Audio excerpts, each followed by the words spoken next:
you know what? I've recorded this too many times. Back in 2024, having conversations with people. The first one is a two-parter and it's me and Fran. Fran asking me questions. The spotlight is on me. I don't make it easy. But I hope you enjoy it. And if there's anybody out there that actually would like to come on and tell their story and talk to me, I'd really appreciate it. Because there's so many stories out there. There's so many different people out there that have stories to tell and experiences that other people need to hear. So I'd be incredibly grateful if you did. That being said, I found this incredibly difficult to try and introduce, so I'm just going to have at it. This is a two-parter. Here's the first part with me and Fran, firing questions. I hope you enjoy it. I hope you find something in it. Don't hesitate to throw me questions, comments, feedback. I am all ears. Just keep it kind. Because we really need that right now. Well, it's your podcast, so do the intro. I love that. It's my podcast. I get to introduce, but we've Uno reversed. I don't know why that's in my brain and I've got to stick with it, but we Uno reversing. Fran had a conversation with herself while doing something over Christmas and said, "We don't know much about you." And I'm like, "Yes, you do." "No, we don't. Let's go a little bit deeper into your love life." How very comfortable. So here we are, Uno reversed. The tables have been flipped. Is that the right saying? Turned. The tables have been turned. Flipped. The tables have been turned. The questions are on you. You're going to have an answer now. Does that mean if you ask a question, I can like hold up an Uno reverse and be like, "Nope"? I mean, you can, but people have learned plenty about me and I don't think they care to know anymore, to be honest. So. All right then, fine. So I was, I think it was just before, or was it just after Christmas? I don't even know. Yeah. I was doing the washing up and I'd seen a post from my hairdresser who is sitting on Santa's lap. And she was like, I'm not on the naughty list anymore. And for some reason that lent me on like a mind path. And I ended up thinking about you. And one of the questions that I had in my head was about when you are gay and you are dating, like the availability of people, like how much does that impact your actual dating? And then I was like, actually, we don't really know anything about Jojo. She's doing all of these things in a quest to learn what love is, but we don't know that much about where she's coming from. So I suggested to you and you're like, yeah, okay. That's weird because I just assumed that I had said enough in all the conversations. I'm sure if you like pieced it all together and put it in one, maybe you'd know more. But I do concede that there are some potential things that actually I've asked other people that I have never answered. So yeah, why not? Hit me. I mean, you probably have. You've probably said a lot, but we don't know your story, where you've come from. What your my Marvel origin story. Your Marvel origin story for I was kind of come up with a cool name, but I couldn't because I'm not fast enough. Yeah, so let's just start there. Jojo, who the fuck are you? My name is Jojo. My sexual orientation is gay, and my relationship status is potentially single. Absolutely, it's a little bit hopeful, isn't it? Perpetually single. Well, how about we change it to potentially not single? Potentially, well, no, I mean not now. Potentially single. No, God, I don't know. Single, perpetually single, with a view to change that. With an open jaw, yes. What's the deal with the podcast? I love having a conversation, self-indulgence, and I actually really love having a conversation with people that's a little bit deeper. And I've always found myself when someone says something, I want to know more. Like, why? But why that? But why do you think that? What happened? Why? And when I wrote my blog last year about I don't want to talk about this, it was because I was really uncomfortable with even saying the word love. Even now, I feel a bit stupid when I say it. Don't know what it is, but I just, oh God, it feels a little bit silly, I think.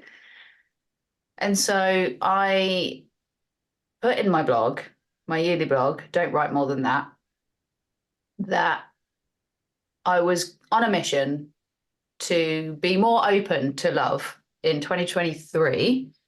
Not saying that I was going to find it, because I think that would have been really too much pressure to try and find love in 2023. And also that relies on someone else. So awkward.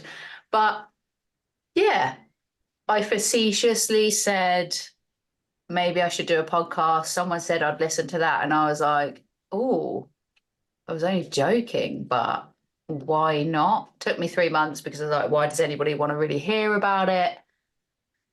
And then I was like, but are you doing it for anybody else? Are you doing it for you? So does it really matter? And it's a bonus that people have been listening. And it's a bonus that people have actually sat down and had a conversation with me. So yeah, in a bid to understand, and also understand that people aren't so different. And everybody's very Everyone's different. different, yeah. Yeah, like it's not all the same. I think We're all it's really humans, but we're all very different. all very different and all very the same. It's the weirdest thing. I don't want to feel so separate from everybody. And being perpetually single, I don't know anybody that's been perpetually single. And so finding other ways to show that, but also to learn things about relationships. So I don't have to read a book. I'll just talk to people and find the themes that are constantly emerging.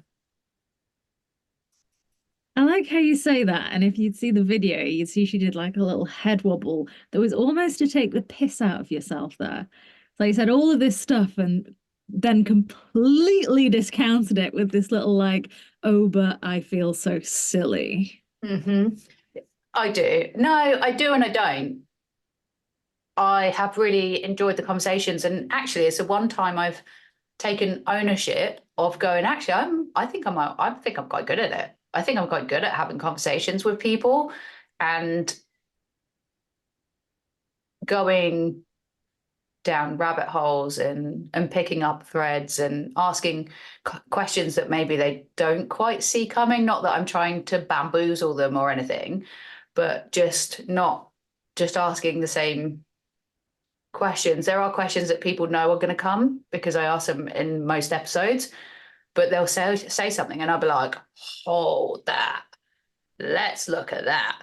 And so yeah, it's been quite nice. So I have come into this completely unprepared, aside from knowing you and who you are as a human. But like I say, we don't know much about your kind of dating life. And it's not really been a conversation, although we've done a podcast, we didn't necessarily talk about you. So to give me a slight bit of structure, what's an example of a question that you would ask someone? And let's turn the table. Let's literally turn the tables on you and ask that question that would always get asked. Aside from Valid. Huh? What? What? Hmm? What? Hmm? Hmm? I think that's quite valid. Mm-hmm. Turn the tables. What question? I, there's a few questions that generally come up that I will ask, or I'll find my way to them. I don't totally believe in being very prescriptive in the conversation, because I think if you're too prescriptive, you'll miss something that actually could be unraveled, which will be really key to something. I agree. Oh my God. But one question that fascinates me, because I've had to deal with this, is what does love feel like? Because the people that I've had on the podcast are people that have or supposedly have been in love or are in love. You know, they're in relationships. So what does that feel like? That's been really fascinating. I should put that all together as one sequence for an episode. You should, that'd be great.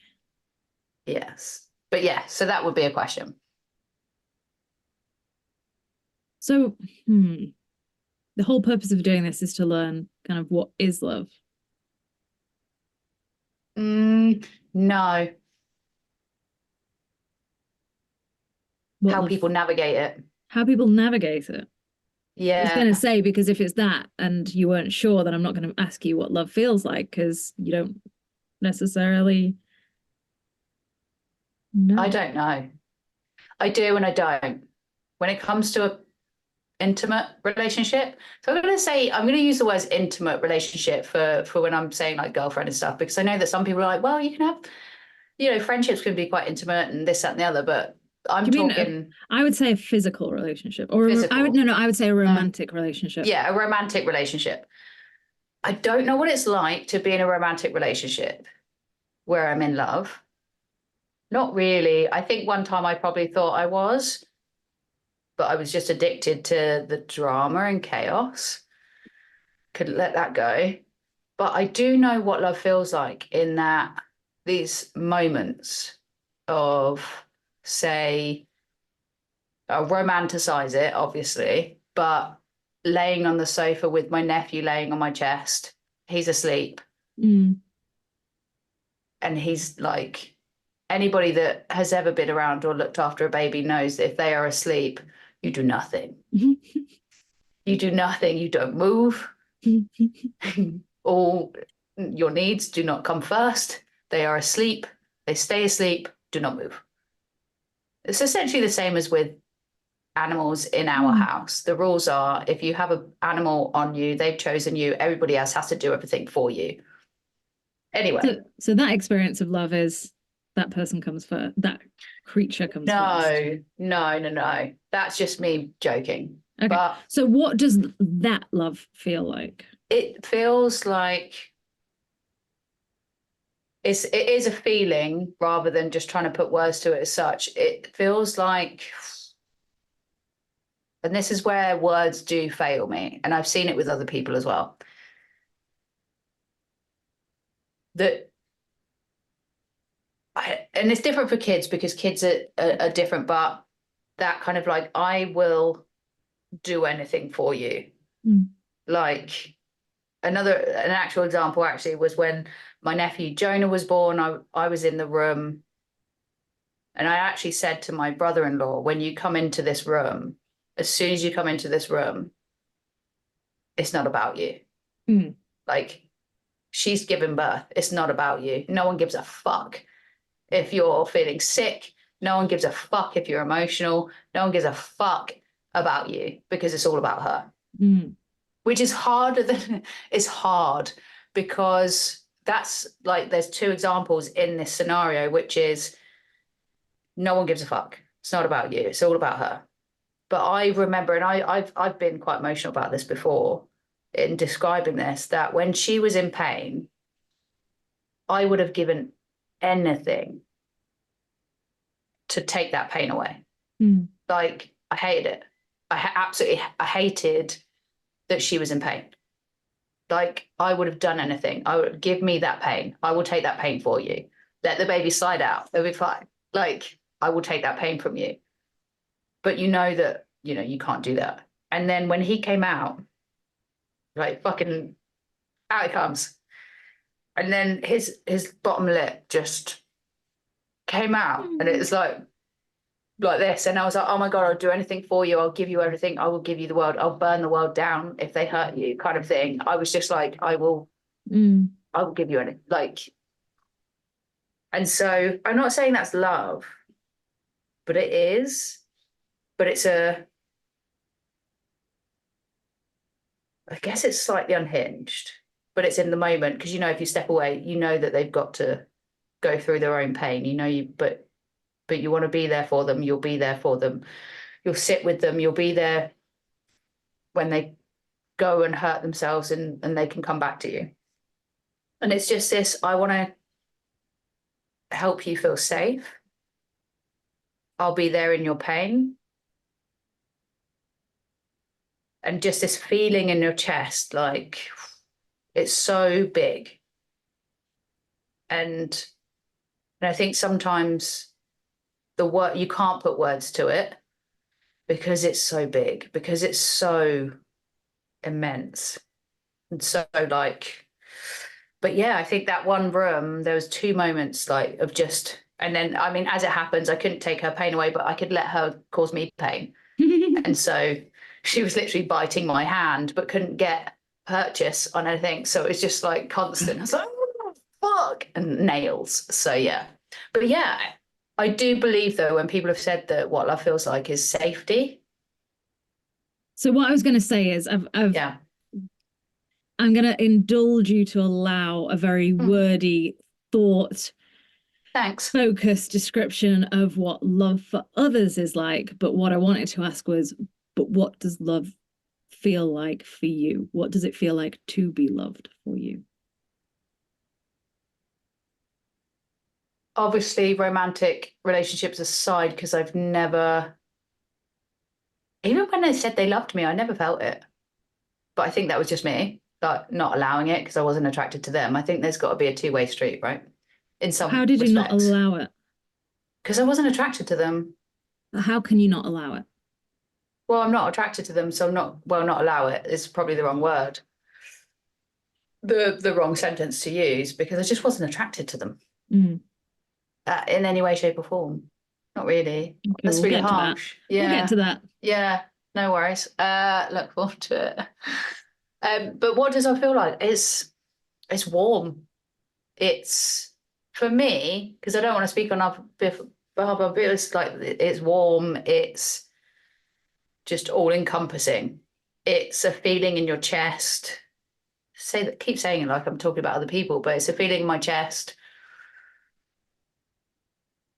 that you want to hold them tight. Yeah, it's that. Like that's all I can feel like is I just want to like go back and squeeze them.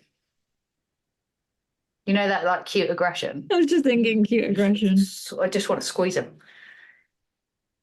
But that's how I feel about the kids. But with my twin, yeah, it was just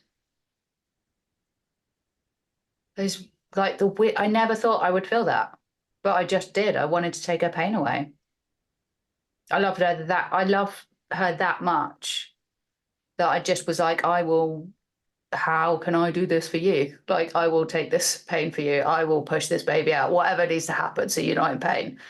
But also, it's not really feasible. Although I did have a dream about that, where I was like, B was pregnant, and I was like, oh, I'll give you a day off. I'll take the baby. And so I had the baby in my belly. And then I went into labor. And I was like, I'm so sorry. This wasn't meant to happen. And I was really apologetic. I was like, I'm really sorry. I'm sorry. Which completely like screams in the face of me wanting to take her pain away. Because I was like, I'm really sorry to take this experience away from you. So yeah. So yeah, I do think it's hard to describe, but come back and ask me when I've been in love with a romantic partner, what does it feel like to be loved? I think when you've been in love, but when you've been loved as well. Do those two things feel different? I've spent a lot of, potentially actually, what it is I've spent a lot of time over the last year asking people what love feels like that maybe I've actually mixed up and not really thought about what it's like to be loved. My version of being loved is slightly skewed from growing up. It's a whole conversation about my trip, but there's safety. Again, it feels you're safe. You're safe to be you, free, vulnerable. You're safe to be able to have shit moments where you're a little shit without fear or repercussion. I mean, obviously, there's going to be repercussion because you've been a shit, but as in, that's it, it's over. Yeah. So yeah, and that there's some safety in that if I really try and think about it, which is really nice because I think I've spent a long time feeling unsafe. I've walked through the world feeling quite unsafe and quite closed off. Hence this massively long journey to allow myself to feel things and understand things. I would personally say that to love and to be loved are the same. The reason why I would frame that question to you is because your experience of being loved and allowing love is, I feel, a big block for you. And to be who you are and to allow yourself to exist, to be you, to take up space.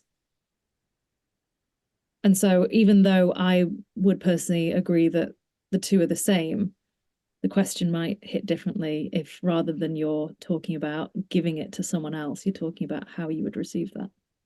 I think it's been a struggle for me to even entertain the idea that someone else would care about me, let alone like love me. And even see the way that my face goes when I'm like, love me. Oh, fuck. And that's been a real journey for me to like accept that people care about me. Accept that people want to care about me and want to show up for me. What that will look like, I've still got to allow that in a romantic relationship. And I have no idea how well I'm going to do. And I know it's inevitable. You're going to fuck up. No one's perfect. But how I react to that and how I react to someone allowing someone to love me is going to be, it's going to be weird. Have you felt love? Have you felt that experience of being loved? By anyone or just? Yeah. Yeah. No, exactly. Exactly what I'm saying is, you know, I've let it in because I've really struggled to think that people could. But I do. I have friends that really, really do. And I know that my family does. I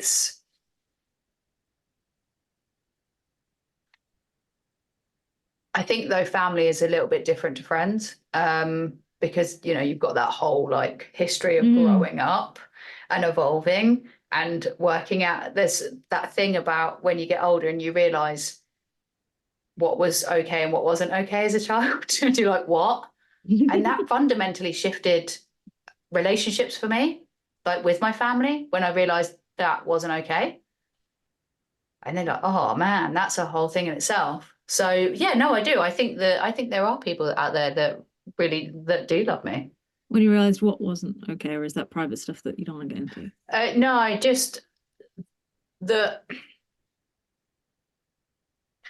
so I had this trip, psychedelic trip, my second one, and it was actually, that's really interesting. I never put those connections together. The nephew that I had seen being born, the second one, because I'd seen the first one being born as well. Very random. And he was in my trip, kept coming up, and he was like, nobody loves me. And it was something he'd said at a barbecue, but it was very kind of like because he wasn't allowed to do something. So he'd said this in real life? Yeah. So he was like, nobody loves me. And it was like, what are you talking about? You are surrounded by it. Like, you are surrounded by it. But it infiltrated, and whatever I truly believe that when you do psychedelics in the right way, like setting and stuff like that, it gives you what you need, not what you want. So you might be walking into it thinking, this is what I want to know, but it's actually going to give you what you need, not what you want. And clearly it was something I needed to get through. And he kept coming through, and I was like, oh my God, I'm gonna go, and he needs to know that he's loved and without expectations. It's not transactional. It is exactly what it is. I love him. And I thought I was done with the trip. The fucking walls are vibrating with the music. When I was like my trip sitter, I was like, look, and my hand is like doing this, and it's all like whatever. And I thought I was done. And I was like, I'm not. And then I sat there and I was like, I'm not done. I'm not done. I'm not done. And so I put the blinds back on, I put the mask back on, and I actually recorded it, like the whole trip, audio. Have you ever been able to listen to it? Yeah. So normally I don't say, the first time I did it, I didn't say anything out loud. This time I did a couple of times, but you know, you can hear the music more than anything else. But I'd gone back into it, something was happening and all these things. And I'm like, what am I not getting? I'm not done yet because I haven't got it. I didn't get the message. What is it? I didn't get it. I haven't got it. It's still outstanding. And then I'm like, okay, what's happening? Why is he coming through? Why is it him? What is going on here? And then I was like, oh, it's a projection. It's not about him at all. Of course it's not. It's always going to be about you, no matter what. It's never about someone else. Yeah. And I was like, okay, what is it? And you just hear me out loud. Like, I think the third hour, you just hear me out loud go, oh, I see now. Or I see it now. And then sobbing. And I'm like proper sobbing, like curled up in a ball, like fetus position, booing my eyes out. My trip sitter comes in just to make sure everything's fine. She's like, yeah, everything's fine. She leaves again. And I'm just like, oh my God, booing, because I realized what I needed to say to myself or what I knew. Because you know how we get you know how when we do like self-help and we do therapy and we do all these things and we know things not logically, what is it called? Cognitively. Yeah. So we know we know it, but we We don't don't feel necessarily, it. yeah. And so clearly I knew it and kind of felt it, but didn't really quite get there. And it was like, oh, I see it now. And it was basically he wanted a love that no one could give him. And it wasn't to say they didn't love him, they just couldn't love him the way he needed, which turned out that obviously that was what I was holding on to, is that I had these people around me that loved me, but couldn't love me the way I needed, that couldn't love me in the way that made me feel safe to be me, to be vulnerable, to be all these things. And it's not to say, it's not to give them a pass, like collect £200, you're all right. It's not to say that, but that's a whole different conversation. But it was, yeah, where am I going with this? It was like, yeah, where am I going? I've kind of gone on a massive tangent. Just carry on your tangent, and if Yeah. questions. But yeah, and just It started with stuff that wasn't okay, and I said, "What stuff?" yeah, Or is that private? And you're like, "No, so no, fuck it. No, it's fine. But yeah, and so it was all of that. It's that my, at the end of the day, I think a lot of people realize, but don't want to admit it because they can't sit in a duality of like, you love your parents, but what they did wasn't okay. Do you know what I mean? You love your parents, but this happened, or you love You love this your person. parents, and this happened." Yeah.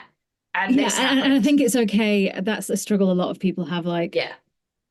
I love my parents; they weren't great, and I've dealt with that. I Yeah. forgive them. I accept that they were human too, Yeah. and I forgive it. And I agree with you on that. Mm.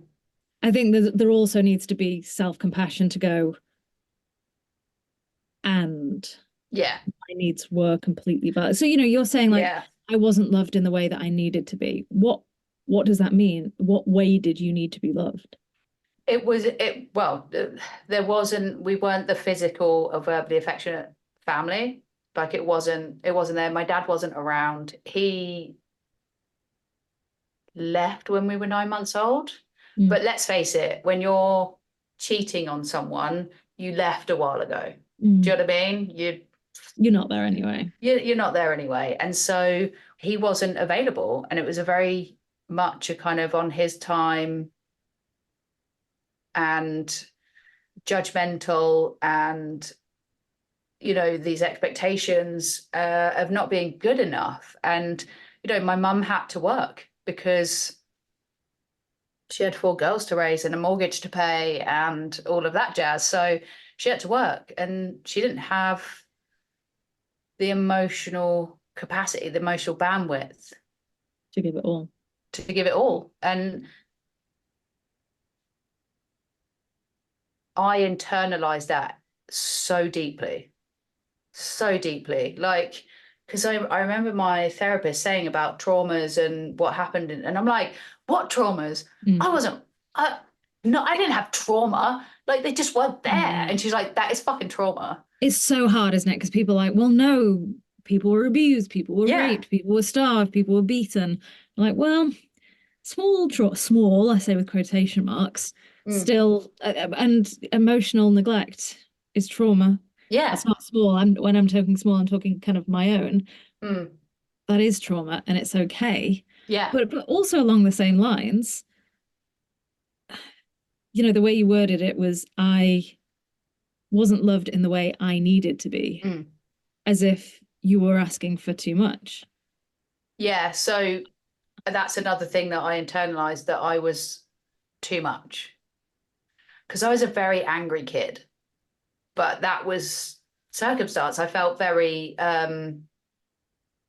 alone. I felt very separated from people.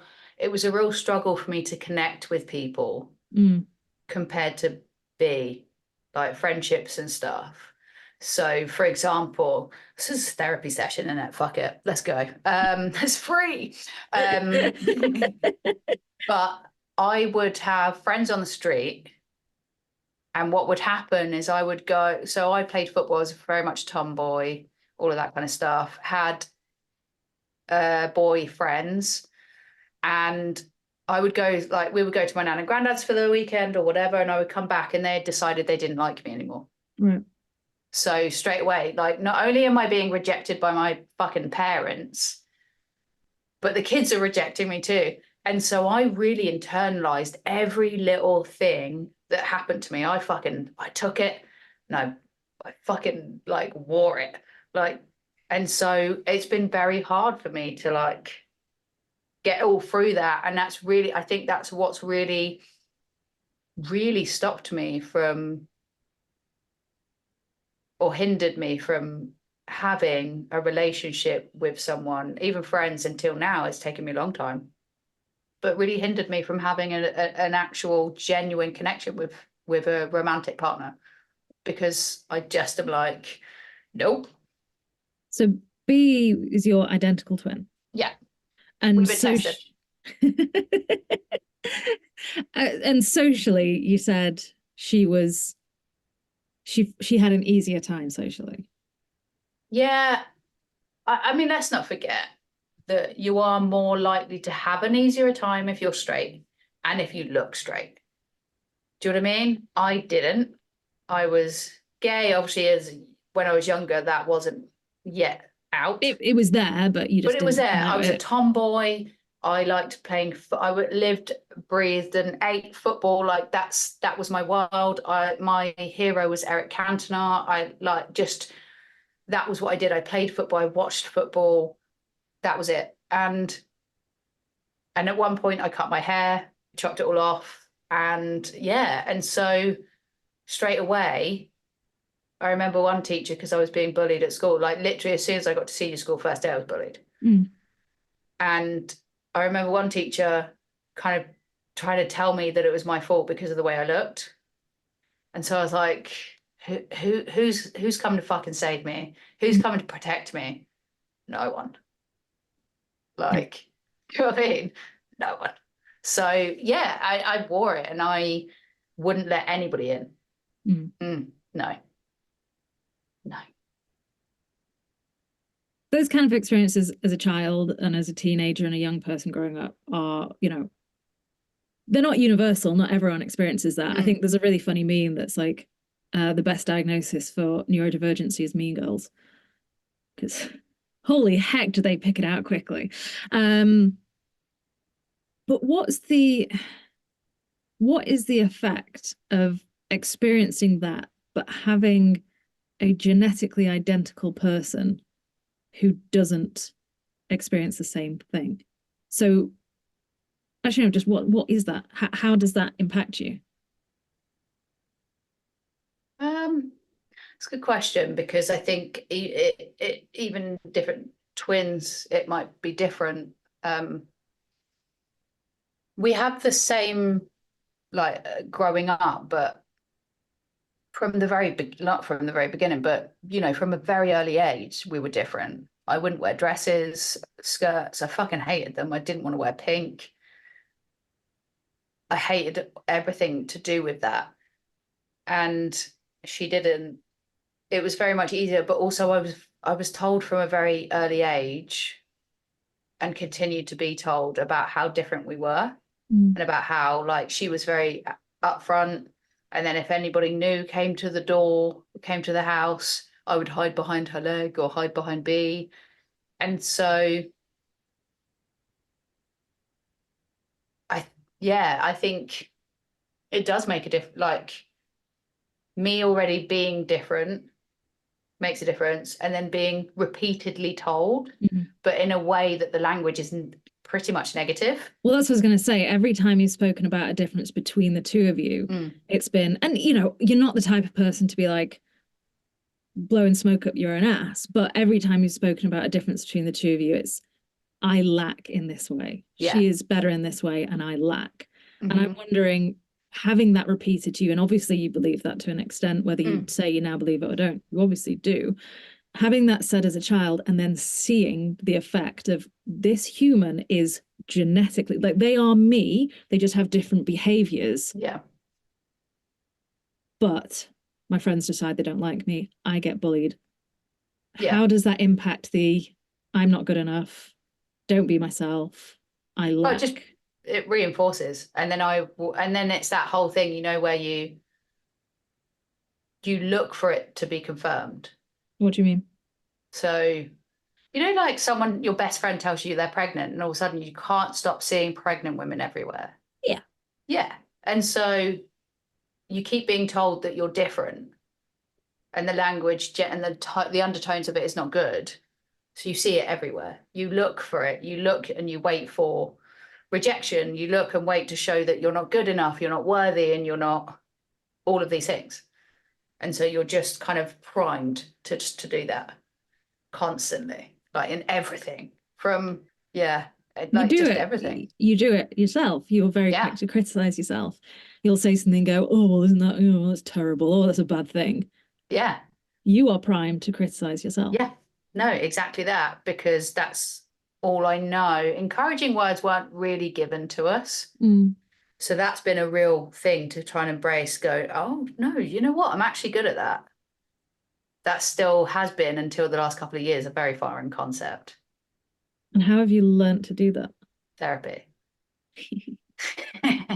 Therapy. The best investment I ever made. That's it. Like, to work through it and go through some of the stuff that's incredibly painful and gross and all of that. And I'm still working on it because I still haven't had a romantic relationship.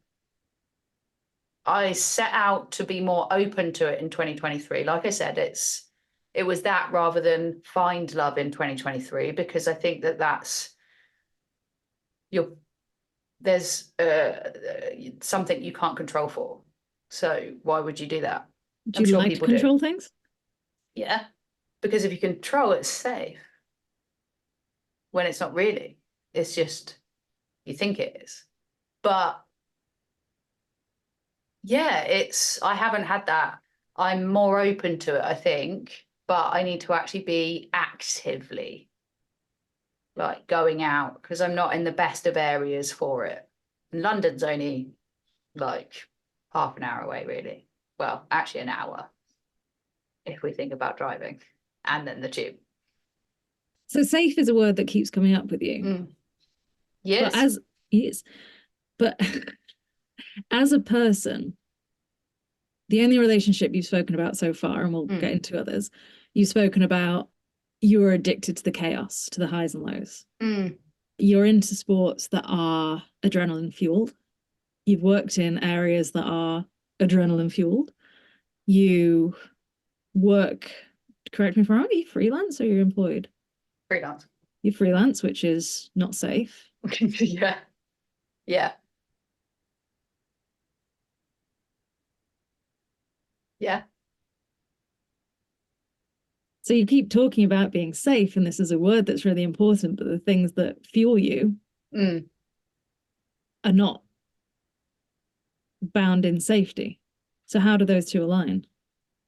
I don't know. I think I'm not sure about that because like freelance, yeah, there's massive risk to that. But then the job that I've come from was safe, but mentally it took a lot. It took everything from me. I'm still dealing with the repercussions of it. Mm. I'm in the moment of not only this whole like love thing, but in becoming unstuck. So, there's a whole thing that I've got to unravel and You find take my drive risks, again. basically. I The take risks, but trips, I never they're feel kind like of I take risks. risks in terms of what you could discover with your, a lot of people wouldn't do that because they're scared of what they could uncover, for Yeah. example.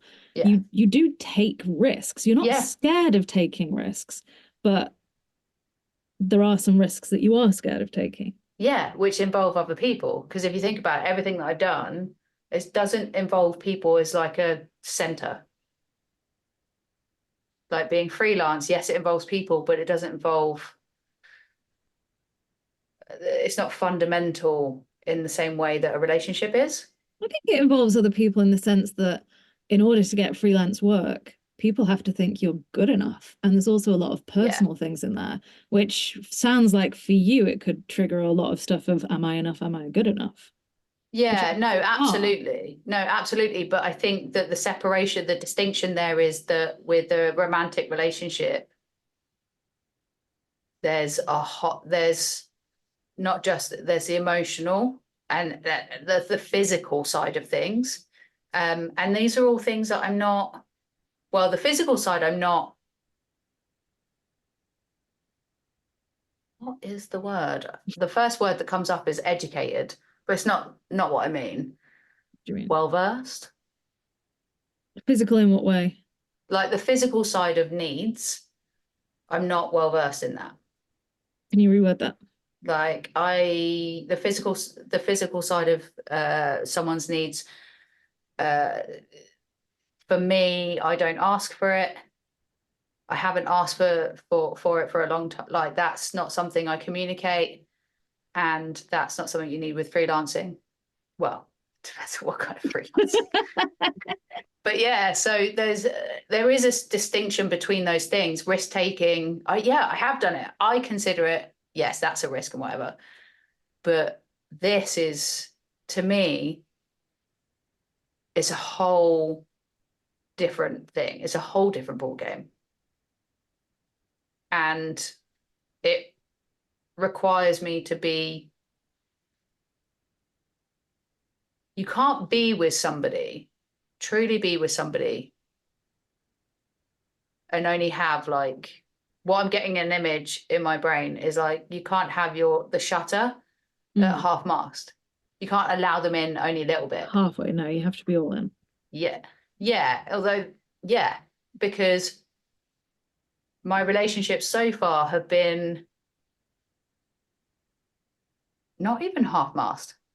So is that vulnerability? Yeah. Like I won't so far be vulnerable with somebody. What is vulnerability for you? Being able to be comfortable and free to ask for things, ask for like what I need, and to show myself with the mental health, my mental health dips, to be able to allow that to be a thing, to be able to show that. And yeah, and just be able to ask for what I need. I've never done that. Not really. No, actually once I did it. We weren't even together at the time. It was very much like she came to visit. This is the chaos one.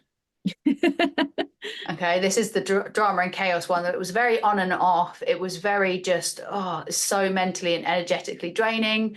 I thought I was in love with her, but you know how like 20, like you can look back and you're like, oh no, you were just addicted to Yes. the chaos of being wanted and being whatever, because it was so not a good relationship.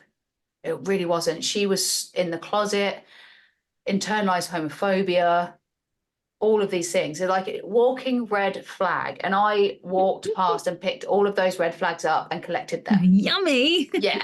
Kind of like Mario with his mushrooms. Like, just give me them. And only once did I ask for what I needed or what I wanted. And it was so simple. So it was,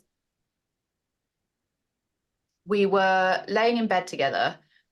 Bear in mind, we weren't actually together at this point. But she had come to visit someone and seen me at the same time. And I just asked her to like tickle my arm.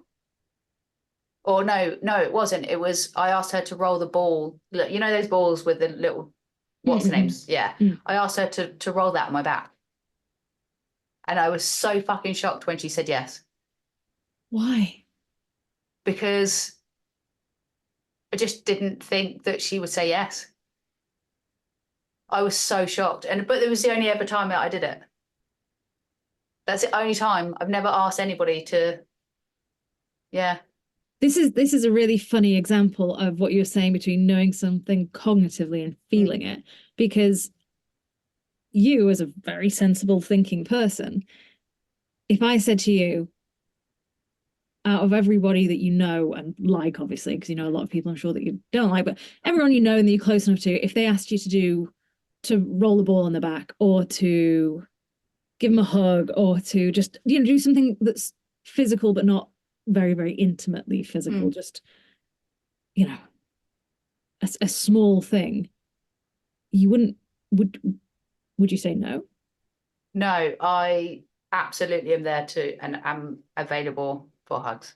So you know that you wouldn't say no to someone, and you know that saying no, I'm guessing it's not that you wouldn't say no because you feel compelled to. You wouldn't say no because you don't want to say no. So you know that cognitively that you wouldn't say no to somebody asking a not intimate physical request. So where's the risk for you asking it? What? I am the exception to the rule. So you are special. Yes, I am the exception to the, but that's literally how I have lived, is I am the exception to the rule. Like, I cannot be loved. I'll give you a reason. I will find a reason why I can't be loved. Because ultimately, if my parents couldn't do it, and if people consistently showed me that I wasn't good enough, then I can't be loved. I am unworthy of asking for these things, and I am unworthy of them saying yes. If you believe you can't be loved, and you equate loving and being loved with safety, what does it feel like thinking you can't have that?